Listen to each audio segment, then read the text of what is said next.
片真实的热带雨林搬进自家客厅，将各种微生物、稀有的红眼树以及其他生物融入其中，创造出一个充满生机与活力的微观世界，是一种什么体验呢？2个月前，昆桑在网上买了一个雨林缸，想要模拟野外雨林里的生态环境，为人们带来身临其境的感受。然而，昆桑并不满足于此，他希望能够在这个小小的空间内创造出更加丰富多样的生态景观。首先得考虑模拟天气，昆桑在网上淘了个9块9的水泵，再配上个照明灯，就这么把水泵塞进雨林缸的犄角旮旯里。下雨的原理是水泵把浴缸底部的水吸到顶部，在顶部的孔洞里流下来。原理很简单，实现起来就没那么容易了。昆桑先是从建材市场买了一堆切割好的亚克力板，用胶带将亚克力板固定在一起，在缝隙处打上玻璃胶，制作一个水泵舱。接着在亚克力底部钻了几个小孔，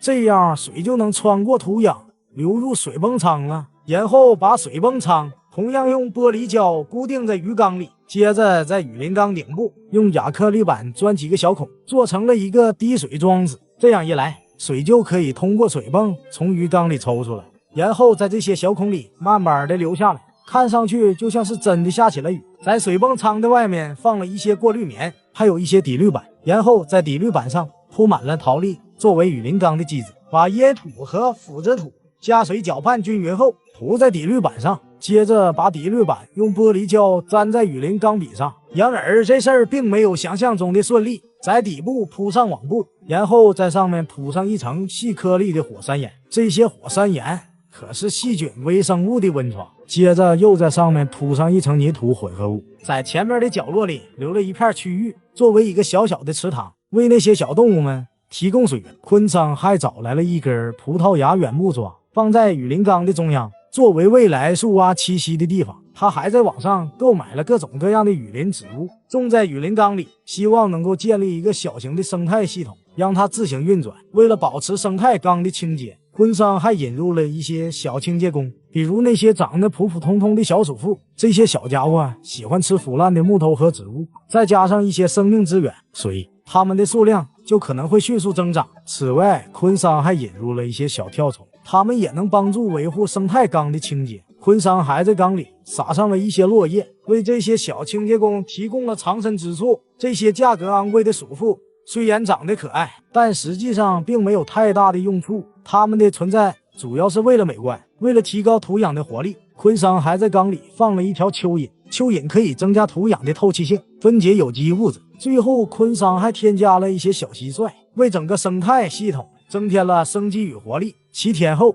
植物们开始慢慢的伸展腰肢，雨林缸中的生态环境正在悄然成型，水里出现了大量的微生物。一只蟋蟀不幸落入水中，瞬间变成了微生物们的美味佳肴。鼠妇们的行为变得有些怪异。当那些小跳虫们开始疯狂繁殖之时，这无疑标志着雨林缸的生态系统已然成熟，是时候让主角闪亮登场了。唤醒那沉睡已久的小黑吧，他的新家早已精心打造完毕。小黑用他那强健有力的后腿奋力一跃，跳出了雨林缸的束缚。小黑可真是个淘气鬼，再来一次吧。这次小黑终于成功地踏进了雨林缸。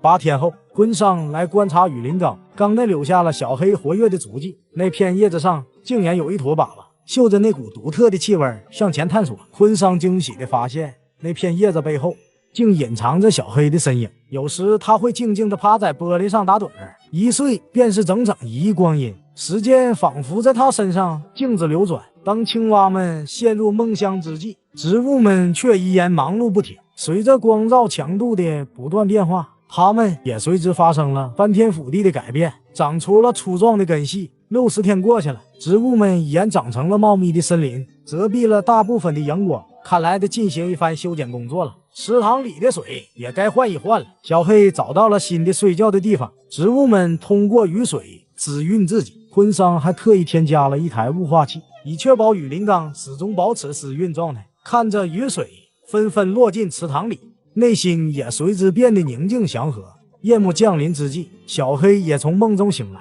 它们拥有着神奇的红色大眼睛，这是一种自我保护的机制，在遭遇捕食者时，它们会突然瞪大双眼，以此威慑敌人。它们的身体颜色也是一种保护色，当它们闭上眼睛休息时，就会和树叶融为一体。昆昌贵缸内引入了几只蚂蚱，但数量不宜过多，否则它们会将植物吞噬殆尽。行动迟缓的小黑能否抓住这些狡猾的蚂蚱呢？他先是洗了个脸，并不急于展开捕食行动，在对蚂蚱进行了半晌的观察之后，小黑终于决定出手了。他成功的品尝到了鲜美的柚子，当他锁定猎物的那一刻，会耐心等待最佳的进攻时机。小黑的眼球虽然硕大无比，但是视力似乎并不算特别出色，他好像并未察觉到身边的小蟋蟀，反而紧紧盯住远方的蟋蟀，发起了猛烈的攻势。从此以后，小黑们在这个生态系统中茁壮成长。好了，本期生态缸的故事就分享到这里了，我是天哥，我们下期再见。2个月前，朋友送给天哥一个小玩具，不好意思拿错了，是这个小玩具，这是个什么玩意儿？旁边是一个小盒子，小盒子上有孔洞，盒子可以跟这个大家伙安装在一起。拿起大块投上这个板子，原来这是一个迷宫。我想起来了，这是天哥托朋友制作的迷宫。天哥想要蚂蚁在迷宫里玩耍，看看蚂蚁能不能从迷宫里走出来。旁边这个小盒子可以放入准备的蚂蚁，而这个迷宫有2个比较大的凹槽，这里面可以给蚂蚁设置挑战。迷宫是用 3D 打印机打印出来的，看起来棒极了，细节非常到位。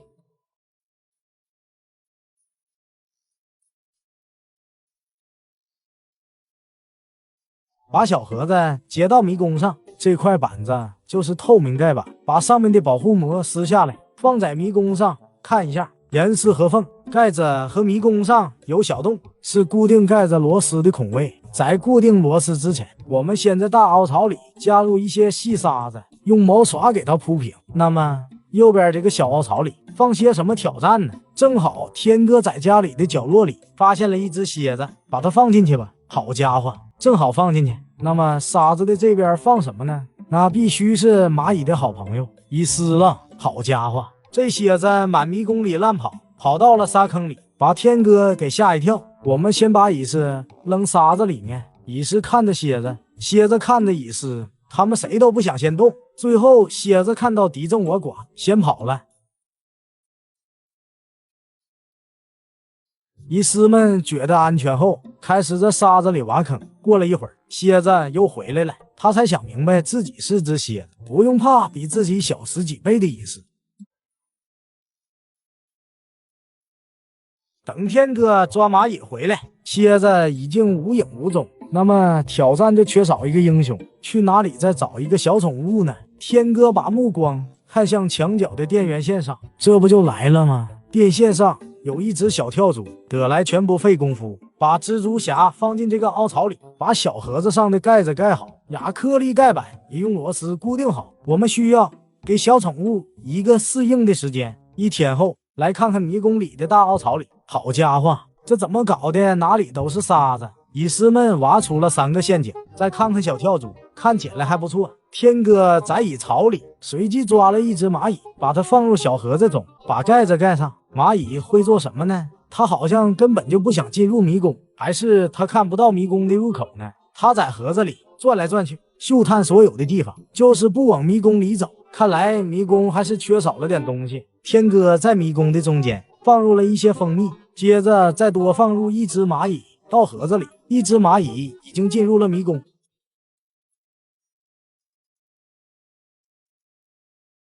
接着另外1只蚂蚁也进入了迷宫，他们好像侦察兵，查看这个陌生的环境。1生2，2生3，蚂蚁也得放3只才合理。起初这3只蚂蚁在盒子里集合，它们可能在盒子里释放了信息素。接着1只蚂蚁走进了迷宫里，过了一会儿，它爬上了迷宫的墙壁。好家伙，它穿模了。原来迷宫的高度设计的精度不高，还是留下了一点小缝隙。他在蚁食乐园转了1圈后，又走到了一段路，在掌握穿模技巧后，开始随便穿模。再看看这只蚂蚁，它成功的跟着气味找到了食物，不过它好像还不饿，对蜂蜜一点也不感兴趣。它也学会了穿模。两只蚂蚁用触角沟通，它们可能在交流迷宫的 bug。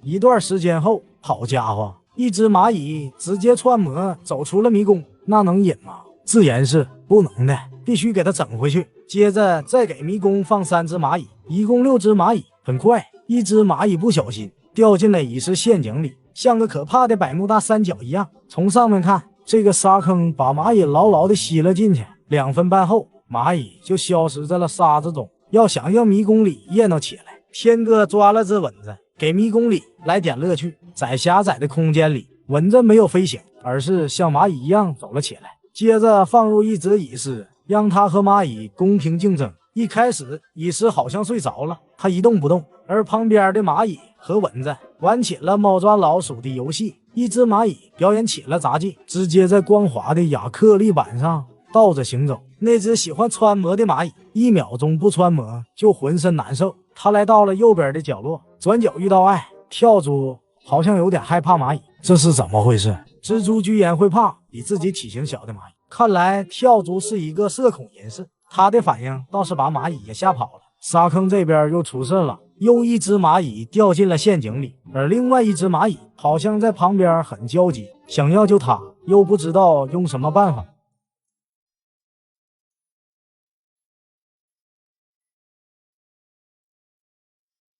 他一直在沙坑附近想办法，直到自己的同伴完全消失。迷宫里除了蚂蚁、蚊子、跳蛛和蚁狮，天哥还加入了新英雄，一只小强。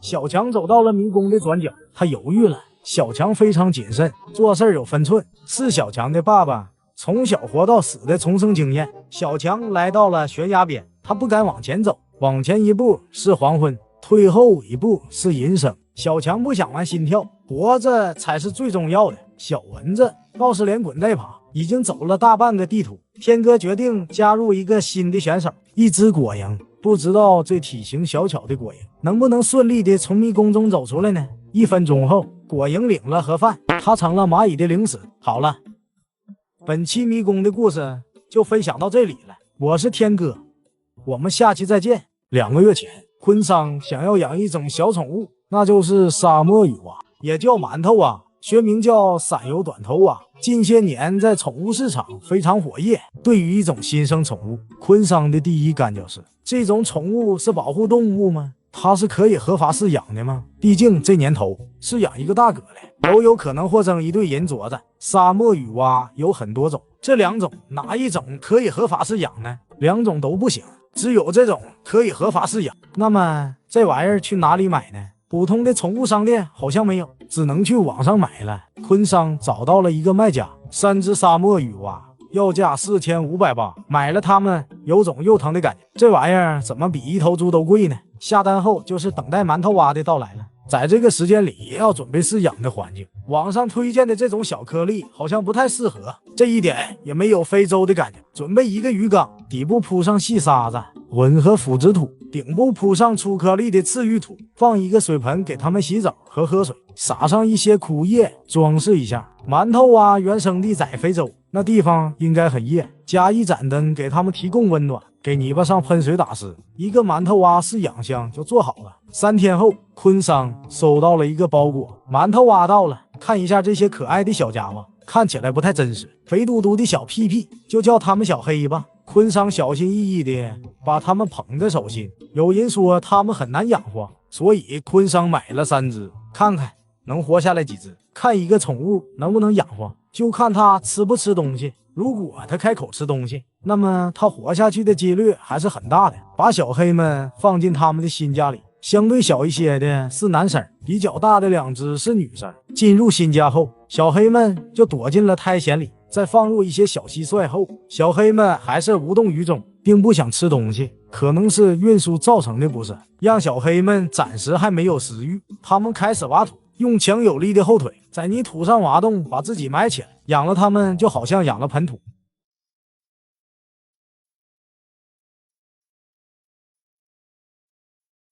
直到有一天晚上，昆桑被一种声音吵醒了，不是窗户外小野猫的叫声，而是在饲养箱里发出来的。原来是小黑在叫。5天后，小黑们还是没吃东西，昆桑可是坐不住了。如果再这么下去，小黑们可能会有生命危险。昆桑是养了一些果蝇，这是一种专门给爬虫提供的不会飞的果蝇。不过它们还是会跑的，有的果蝇跑出了是洋相，有的果蝇趴在小黑们的脸上。小黑们还是没有吃饭，是他们不饿吗？还是这食物他们不喜欢呢？6天后，为了让小黑们能开口吃东西，昆桑不得不开始挖土，把小黑们像挖土豆一样挖出来。想让他们吃饭，得先找到它。这里有个东西在动，这有一个细周的小土豆崭新出土。9天后，小黑们不但没吃东西，还不讲卫生，随地大小便，挖土挖得浑身脏兮兮的。到河水盆里洗个澡，洗完澡后，昆桑把它们放进饲养箱里，再放上一些小蟋蟀，看看小黑们会不会吃呢？最小的小黑开始吃东西了，接着女生们也跟着吃了起来。在野外并不是每天都有东西吃，所以一旦他们遇到小昆虫，会尽量一次吃很多。而小黑们之所以有这个身材，跟吃东西的姿势也有很大关系。只吃舌头可以够得着的食物，稍微远一点的小黑都懒得走过去吃，哪怕屁屁上趴着一只蟋蟀都不会打扰小黑吃东西。吃完饭后的小黑做出了奇怪的举动，他开始把身上的皮扯下来，然后塞进了嘴里，皮肤上的泥巴和土也都被小黑吃了。你这食谱有点杂。吃饱后，小黑们开始活跃了起来，一只站在另外一只背上，他们开始互相做起来马萨瓦。不过昆桑注意到比较小的那只女生一直都没吃什么东西。15天后，昆桑再次给小黑们喂食，男生和比较大的女生都吃了饭，还是那只比较小的女生不吃东西，她好像有点不知所措的样子。直到22天后，这只馒头依然没吃东西，昆桑非常担心，20多天不吃东西，人类7天不吃东西可能就会BBQ了，何况是这么小的一只馒头那么它为什么不吃东西呢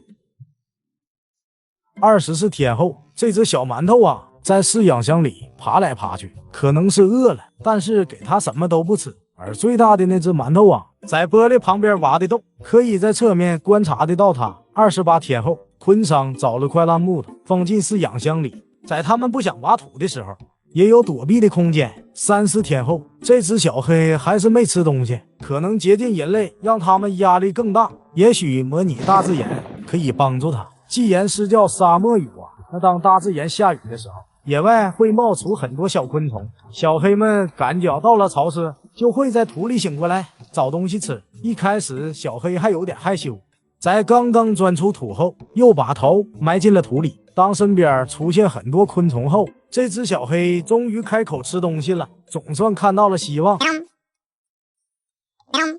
45天后，掌握了这种方法，昆桑每次喂食，小黑们都能成功吃到食物。60天后，3只小黑都健康成长了。那么问题来了，你觉得这种馒头适合做宠物吗？好了，本期馒头的故事就分享到这里，我是天哥，我们下期再见。如果把夏天的西瓜保存到冬天，在过年的时候取出来吃，那多是一件美事。单纯的放着好像不太行。毛生在网上搜了一下，很多人说放在水里保存可以延长西瓜的保鲜时间。找来一个整理箱，把吃不了的西瓜放里面，接着把西瓜放在上面，用木屑把西瓜埋起来，需要再涂抹第2层泥巴后，给西瓜加上1层纱布。半年后，到了冬天，毛生来观察西瓜，先取出第一个保存在水里的西瓜，不用打开盖子就已经闻到了一股臭味。好家伙，这都成了汤了，而且西瓜汁漏了出来，上面长满了霉菌。密封的整理箱是怎么生出细菌的呢？看来这西瓜没法吃了。把水倒掉，可以看到西瓜内部完全腐烂，只剩下了一个皮囊。第2个埋在地下的西瓜怎么样了呢？毛生来到院子里，这差点就找不到埋西瓜的地方，找了一会儿确定是这里。毛生挖开草皮，露出了木屑，用手把木屑挖出来，可以看到西瓜了。不过西瓜周围有一些水，毛生小心地把西瓜拿出来。好家伙，这西瓜在撒尿，一个会撒尿的西瓜做成了，这让毛生很受打击。怎么这些方法都不行呢？再来看看房梁上的西瓜，看起来也不太行。编织袋的外面已经出现了霉菌，会不会是袋子上长的霉菌，而西瓜完好无损呢？毛生把西瓜拿下来，剃去一部分，已经粘在了西瓜皮上，西瓜好像被烧伤了一样。不过西瓜的大部分都挺好，说不定这个成功了。把西瓜切开，好家伙，直接变成了西瓜果冻，西瓜完全软烂了。这个也失败了。躺在木灰里的西瓜怎么样了？毛桑把木灰扒拉开，卡皮巴拉的那个扒拉，从外面看，这个西瓜一点都没破损，这次应该是成功了。把它在水龙头下洗一下，切开看看，看着还凑合，但是有的西瓜瓤颜色变得很深。切一小块尝一尝，我去，好爱吃西瓜了。